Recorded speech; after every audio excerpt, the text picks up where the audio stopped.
अब हम बात करते हैं properties of addition of rational numbers. इसके बाद properties of addition of rational number. Rational number को ऐड करने की कुछ प्रॉपर्टीज आती है। जैसे फर्स्ट प्रॉपर्टी क्या है, फर्स्ट प्रॉपर्टी है आपके पास क्लोजर। Closure property.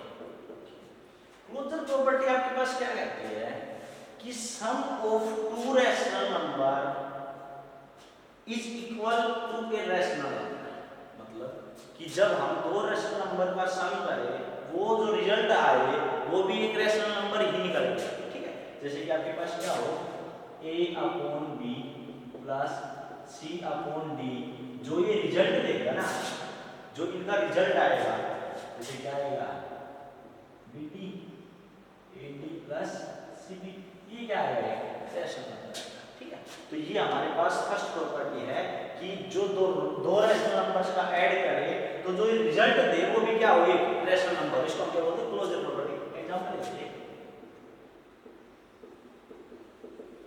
जैसे हमने ले लिया 1/2 प्लस 3/2, 3/2 नहीं कुछ और लेते हैं 5 ले लेते हैं। ठीक है, इजी है, थोड़ा इजी रहता है ताकि आपको समझ में आए अच्छी चीजें। ठीक है, फिर नंबर्स डिजिट्स मायने नहीं करता कि आप 1/2 है, डिजिट्स में भी चेंज, पर प्रॉपर्टी जो रहेगी, कंडीशन जो रहेगी वो एग्जिस्ट करेगी। बस आप इनमें नंबर्स में ज्यादा इशू नहीं है। ठीक है, तो ये क्या हो गया, आप सबसे पहले इन दोनों का एलसीएम लो। एलसीएम कितना आ गया 10, कितना आ गया 10।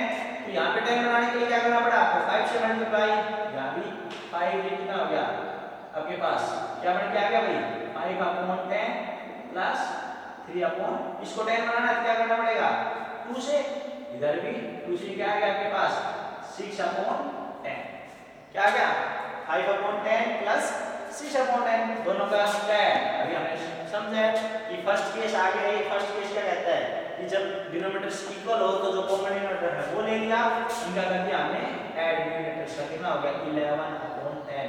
तो जो ये 11/10 आपके पास आया है ये क्या है एक रेशनल नंबर आया है ना, तो ये दो रेशनल नंबर लेके चले थे 1/2 प्लस 3/5, इन दोनों का जो सम किया वो क्या है आपके पास एक रेशनल नंबर आया। तो फर्स्ट प्रॉपर्टी ये कहती है कि sum of two rational numbers का जो रिजल्ट आएगा वो क्या आएगा एक रेशनल नंबर ही आएगा। ठीक है, सेकंड जो आपके पास है वो है कम्यूटेटिव। क्या है आपके पास commutative property.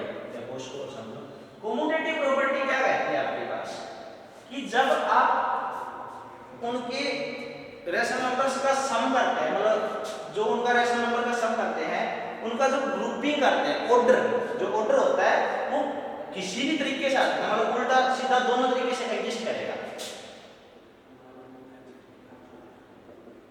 Commutative property, commutative law क्या बोलता है ये कि आपके पास a/b प्लस c/d ये इक्वल मिलेगा, इसके ऑर्डर को चेंज कर दे तो भी इक्वल मिलेगा। ऑर्डर इसका क्या था ये पहले था, ये दूसरे नंबर पे था, तो इसको चेंज कर दे c/d प्लस a/b। अब ये दोनों कंडीशन क्या हो इक्वल हो तो वो क्या रहेगी कम्यूटेटिव लॉ, कम्यूटेटिव प्रॉपर्टी। इसके ऊपर कोई एग्जांपल ले लो। एग्जांपल क्या कहता है भाई, जैसे कि आपने लिया 3/4 प्लस ये ले लिया 7/5। ठीक है, ये इक्वल होना चाहिए किसके 7/5 प्लस 3/4 के। भाई ये ऑर्डर में फर्स्ट पोजीशन पे था प्लस ये सेकंड में था, अब की बार हमें क्या करते हैं ये जो सेकंड वाला था वो फर्स्ट पे और जो फर्स्ट वाला था वो सेकंड पे, तो इनका जो ऑर्डर चेंज करे तो इनके रिजल्ट पे कोई फर्क ना पड़े। ठीक है, ये कम्यूटेटिव लॉ है। हम लोग इनको कितना आएगा यहां से एलसीएम ऑफ 4 and 5 20, इसको 20 बनाने के लिए क्या कर रहे हैं 5 से मल्टीप्लाई, इसको भी 5 से, इसको 20 बनाने के लिए क्या कर रहे हैं 4 से, इसको 4 से कितना आ गया 15/20 प्लस 28/20। सिमिलरली इधर भी चलो, इधर क्या कर रहे हैं हम, चलो पहले एलएचएस को सोल्व कर लेते हैं फिर आगे एलएचएस का एलसीएम कितना आपने सॉरी डिनोमिनेटर कितना आ गया, दोनों का कॉमन डिनोमिनेटर 20, कितना हो गया 15 प्लस 28। अब देखो जो ये फर्स्ट कंडीशन आ गई ना, भाई फर्स्ट कंडीशन केस क्या था कि डिनोमिनेटर इक्वल आ जाए, वो ही फ्लो चल रहा है, जो पीछे की चीजें वो यूज होती आएगी। ठीक है, अब इनका कर दो ऐड, कितना आ गया 43 3/20 कितना आ गया 43/20। ये आपके पास LHS साइड हो गई जो हमने ये वाला पोर्शन लिया। अब हमने इसका ऑर्डर चेंज कर दिया, चलो उसको और चेक करते हैं जो अब आपके RHS साइड है। इन दोनों को 5 और 4 का एलसीएम कितना होगा भाई 20 होना है, तो इसको 20 बनाओ। इसका 20 बनाने के लिए क्या किया 4 ऊपर भी 4 और 4 से 20 बनाने के लिए 5 से मल्टीप्लाई ऊपर भी वही चीज इधर नीचे क्या आ गया 20 28 प्लस ये वाला 15/20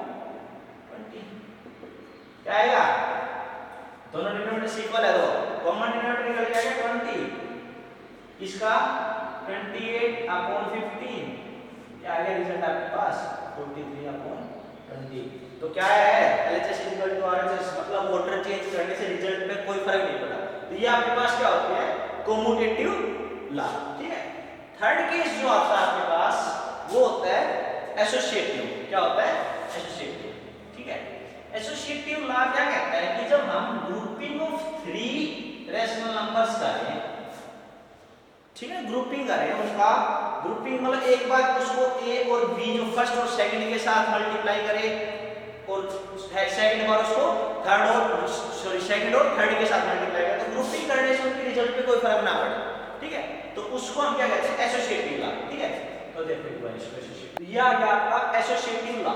क्या बताया था एसोसिएटिव लॉ कि भाई 3 रैशनल नंबर्स उनको किसी भी ऑर्डर में हम ग्रुपिंग करें उनका तो रिजल्ट पे फर्क ना पड़े। जैसे आपके पास आ गया a/b कोई पहला रैशनल नंबर है प्लस b/c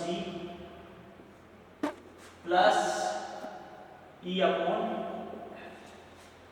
इसकी पहले ग्रुपिंग करती प्लस इसकी करते। अब इसकी ग्रुपिंग किसी भी ऑर्डर में करते हैं, हम करते a/b प्लस b/c, ये हो गया c/d, c/d, ये हो गया c/d plus e/f, grouping change कर दी, ठीक है। एसोसिएटिव लॉ क्या कहेगा कि ग्रुपिंग चेंज करने से रिजल्ट पर फर्क ना पड़े, उसको एसोसिएटिव लॉ कहते हैं। देखो इसके ऊपर कोई एग्जांपल लेते हैं, ये लिया हमने 3/4 प्लस 5/2 प्लस 1/3, ठीक है, ले लिया। अब इसकी ग्रुपिंग चेंज करते हैं, ऑर्डर चेंज करें ग्रुपिंग का, तो ग्रुपिंग ऑर्डर चेंज करें मतलब यहाँ पे आ गया 3/4 प्लस आपकी बार इनटू में कौन कौन आ रहा है 5/2 प्लस 1/3, ठीक है। तो करते ग्रुपिंग चेंज। अब इनका रिजल्ट सोल्व करें और LHS का जो रिजल्ट आए वो RHS इक्वल हो जाता है, RHS इक्वल आएगा। तो देखो इन दोनों से आप चेक करो, पहले हम क्या सोल्व करते हैं, जो ब्रैकेट है उसको सोल्व करेंगे ना, तो 4 और 2 का एलसीएम कितना आ रहा है 4 आ रहा है, कितना आ रहा है 4, तो इसको सोल्व करेंगे, इसका एलसीएम आ रहा है 4, ये तो ऑलरेडी 4 है, हमें इसके साथ कुछ नहीं करना, 2 है, 2 को हमें 4 बनाना है, तो 2 को 4 बनाने के लिए क्या करेंगे, इसको मल्टीप्लाई बाय 2 से, इसको भी मल्टीप्लाई बाय 2 से, तो क्या रिजल्ट आ गया आपके पास 3/4 प्लस 10/4, जो बाहर वाला उसको एज इट इज रखते हैं, ठीक है जी, फर्स्ट स्टेप क्लियर। अब इसको सोल्व करो, क्या आएगा 4 आ गया इनका डिनोमिनेटर और 3 और 10 का क्या आ जाएगा ऐड 30, बाहर क्या बच गया आपके पास 1/3 और ऐड कर देंगे इसमें। अब इन दोनों को सोल्व करो, क्या हो गए अलग अलग डिनोमिनेटर है, एलसीएम लेना पड़ेगा, 4 और 3 का एलसीएम कितना होता है 12, इसको 12 बनाने के लिए क्या करें, मैं आपको 12 बनाना है, क्या बनाना है 12, यहाँ 12 बनाने के लिए क्या करें 3 से मल्टीप्लाई, ऊपर भी क्या किया हमने 3 से मल्टीप्लाई कर दिया, इसको 3 को 12 बनाने के लिए 4 से, ऊपर भी 4 से, तो ये क्या आ गया आपके पास 39/12 प्लस ये आ गया आपके पास 4/12। अब इनका सॉल्यूशन क्या आएगा, कॉमन डिनोमिनेटर आ गया 12, ये आ गया 39 plus 4 which is 43/12, LHS side आ गया आपके पास 43/12। सिमिलरली आपको इसका RHS साइड सोल्व करना है, कितना आएगा भाई 3/4 है प्लस सोल्व किसको करेंगे पहले जो ब्रैकेट है उसको, तो ये वाला ब्रैकेट में करो, 2 और 3 का एलसीएम कितना होता है 6, कितना होता है 6 बनाओ, 2 से 6 बनाने के लिए क्या करना पड़ा हमें 3 से मल्टीप्लाई, तो सेम कंडीशन हमें न्यूमरेटर के साथ कर दी, और 3 से 6 बनाने के लिए 2 से, तो इसको भी 2 से ये कितना आ गया 15/6 प्लस 2/6। पहले ब्रैकेट को सोल्व करेंगे ना, इसलिए हमने ये वाला कंडीशन नहीं किया पहले हमने ब्रैकेट सोल्व की, ठीक है। कितना आ गया 3/4 प्लस इन दोनों का एलसीएम कितना आ रहा है, इन दोनों का डिनोमिनेटर जो कॉमन है वो कितना आ रहा है 6। ये कितना हो गया 15 + 2 17, कितना हो गया 15 + 2 17। डन है यार। अब हम क्या करेंगे 4 और 6 इनका एलसीएम कितना आएगा, 4 और 6 का एलसीएम कितना आएगा आपके पास 12। कितना आएगा एलसीएम ऑफ 4 and 6। अच्छा कैसे निकालते हैं आपको मैं बता चुका हूं, लेकिन एक बार फिर से रिवाइज करा देते हैं। 4 और 6 कैसे निकालने के लिए आप इसको किससे जा रहे दोनों 2 से, 2 2 जा 3 जा।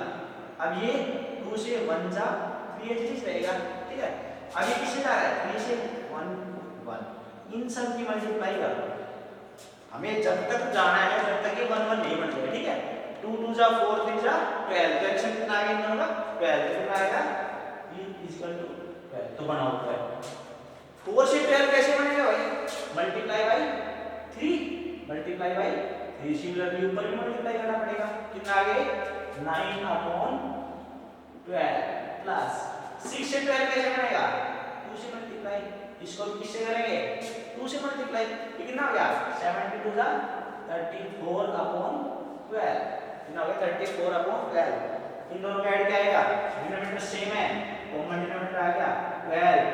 9 + 34 कितना होता है 43/12 आ गया ना।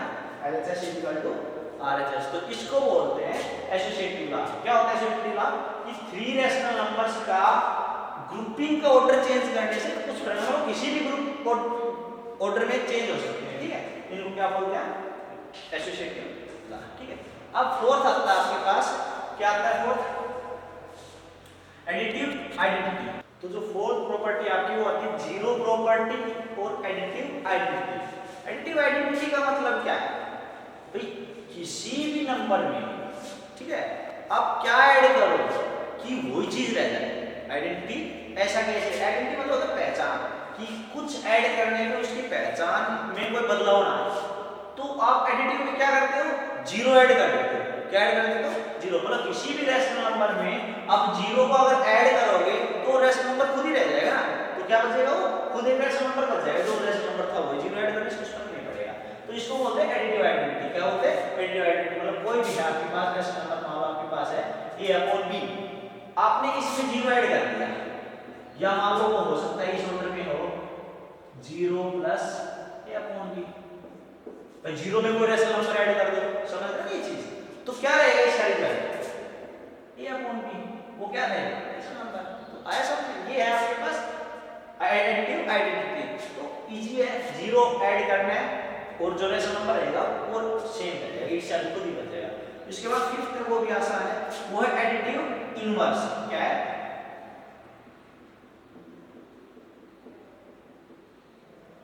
एडिटिव इनवर्स, क्या कहता है कि एक रेशनल नंबर दे रखा है उसमें क्या ऐड करें कि रिजल्ट जीरो आए, ठीक है। एक नंबर दे रखा है मान लो आपके पास रेशनल a/b दे रखा है, उसमें कुछ ऐड करना है, कुछ ऐड करना है और रिजल्ट क्या होना चाहिए जीरो होना चाहिए। तो क्या ऐड करोगे इसका नेगेटिव ऐड कर देंगे ना, इसमें क्या कर देंगे इसका नेगेटिव ऐड कर देंगे, इसमें आप -a/b ऐड कर देंगे। क्या कर देंगे -a/b, दोनों कैंसिल हो जाएंगे, क्या बचेगा जीरो। मतलब जो मैंने बताया था कि रेशनल नंबर जो भी इंटीजर्स के बारे में बताया था कि एवरी इंटीजर्स जीरो को छोड़ के उसका कोरस्पोंडिंग वैल्यू होती है, ठीक है। तो वो ये कि इसकी कोरस्पोंडिंग वैल्यू ऐड कर दो इसमें, समझ रहे हो ना, इसका नेगेटिव ऐड कर दो इसमें, तो क्या बचेगा जीरो। तो मेन चीज ये है कि आप कोई भी नंबर दे दे, जैसे नंबर दे दिया 1/2, ठीक है। 1/2 में क्या करना है आपको ऐसा कुछ ऐड करना है कि रिजल्ट बचे जीरो। तो क्या ऐड कर दोगे आप -1/2 ऐड कर दोगे, क्या ऐड कर दोगे -1/2, से कैंसिल हो गया, क्या बच गया जीरो। तो हम क्या बोल सकते हैं कि -a/b is additive inverse of a/b। भाई -a/b है, ये एडिटिव इनवर्स है किसका a/b का, क्योंकि इन दोनों को मिलने से, इन दोनों को ऐड करने से रिजल्ट क्या आता है जीरो। तो तो ये प्रॉपर्टीज थी आपकी एडिशन ऑफ रेशनल नंबर्स के बारे में। तो आज हमने पढ़ा क्या है, थोड़ा सा रिवाइज कर लेते हैं। एडिशन ऑफ रेशनल नंबर में सबसे पहले मैंने बताया कि आपका जो डिनोमिनेटर है, कोई भी जो रेशनल नंबर्स दे रखे, दो रेशनल नंबर दे रखे, सबसे पहले हमें चेक करना है कि डिनोमिनेटर्स क्या हो, पॉजिटिव हो। अगर नहीं दे रखे तो उनको कन्वर्ट करो पॉजिटिव में, ठीक है। अब उसके बाद हमारे पास डिनोमिनेटर्स के ऊपर बात आती है। डिनोमिनेटर्स चेक करने हमें कि फर्स्ट केस कहता है कि डिनोमिनेटर्स इक्वल हो। क्या कहता है? डिनोमिनेटर्स इक्वल हो। डिनोमिनेटर्स इक्वल मतलब दोनों का जो फर्स्ट रेशनल नंबर है, सेकंड रेशनल नंबर है, दोनों का डिनोमिनेटर क्या मिले, सेम मिले। तो हमें उन दोनों में क्या लेना है, जो कॉमन डिनोमिनेटर वो लेना है और डिनोमिनेटर्स का ऐड कर देना है, ठीक है। और सेकंड केस क्या था कि डिनोमिनेटर अलग-अलग हो, अनइक्वल हो। क्या हो? अलग-अलग हो। तो हमें क्या करना है, जो डिनोमिनेटर्स उनका एलसीएम लेना है और उनको एलसीएम वाले जो फॉर्म है ना, उसमें अलग-अलग डिनोमिनेटर को बनाना है और फिर उनका ऐड कर देना है, ठीक है। और फिर हमने प्रॉपर्टीज की बात करी कि रेशनल नंबर्स के एडिशन में प्रॉपर्टीज क्या क्या काम आती है। तो बेसिकली 5 प्रॉपर्टीज है। फर्स्ट है क्लोजर प्रॉपर्टी। क्लोजर प्रॉपर्टी क्या कहती है कि जब हम दो रेशनल नंबर्स का ऐड करें तो रिजल्ट आए वो भी एक रेशनल नंबर है, ठीक है। सेकंड क्या है हमारे पास, कम्यूटेटिव लॉ। कम्यूटेटिव लॉ क्या कहता है कि हम रेशनल नंबर्स के ऑर्डर को चेंज कर दें तो उसके रिजल्ट पे फर्क ना पड़े, ठीक है। मतलब a अपॉन b प्लस हम करें c अपॉन d, वो इक्वल मिलेगा किसके, भाई a upon b plus c upon d equal मिलेगा c upon d plus a upon b के। समझ रहे? ऑर्डर चेंज करने से कुछ फर्क ना पड़े, ठीक है। ये था आपके पास कम्यूटेटिव। इसके बाद आपके पास थर्ड केस था एसोसिएटिव। क्या था? एसोसिएटिव। उसमें क्या था कि तीन रेशनल नंबर रहेंगे, उनकी ग्रुपिंग का ऑर्डर चेंज कर दे तो भी कोई फर्क ना पड़े। मतलब आपके पास क्या था भाई, इसी में मैं क्या करता हूं, plus e upon f is equal to, तो यहां से आपके पास क्या आएगा, a अपॉन b प्लस इनका ग्रुपिंग का ऑर्डर चेंज करता है। पहली बार इन दोनों का ग्रुप था, अब अपने ग्रुपिंग दे दिया सेकंड और थर्ड का, मतलब c upon d plus e upon f। तो इन दोनों का हम अगर सॉल्यूशन करेंगे तो कुछ फर्क नहीं पड़ेगा, ठीक है। आपके फोर्थ थी जीरो प्रॉपर्टी, जिसको हम जीरो प्रॉपर्टी बोलते हैं, या एडिटिव आइडेंटिटी। एडिटिव आइडेंटिटी क्या होती है कि भाई हम किसी भी नंबर में जीरो ऐड करें तो उसका जो नंबर रहेगा वो खुद इटसेल्फ रहेगा, रेशनल नंबर खुद ही बचेगा। a upon b zero add करें तो हम क्या बोल सकते हैं, zero is additive identity of a upon b, यहां से लिख सकते हैं। उसके बाद आता है एडिटिव इनवर्स। एडिटिव इनवर्स क्या होता है कि एक रेशनल नंबर दे रखा है, उसमें हमें उसका नेगेटिव ऐड करना है, उसका नेगेटिव ऐड करना है और दोनों का ऐड करेंगे तो हमारे पास रिजल्ट क्या मिलेगा, जीरो। मतलब ये कंपटीशन है कि उन दोनों का ऐड क्या मिलना चाहिए, जीरो मिलना चाहिए, ठीक है। तो यहां से हम क्या कह सकते हैं कि minus a upon b is additive inverse of a upon b, ठीक है। तो ये आज का टॉपिक था, अच्छे से प्रैक्टिस करो आप इनकी।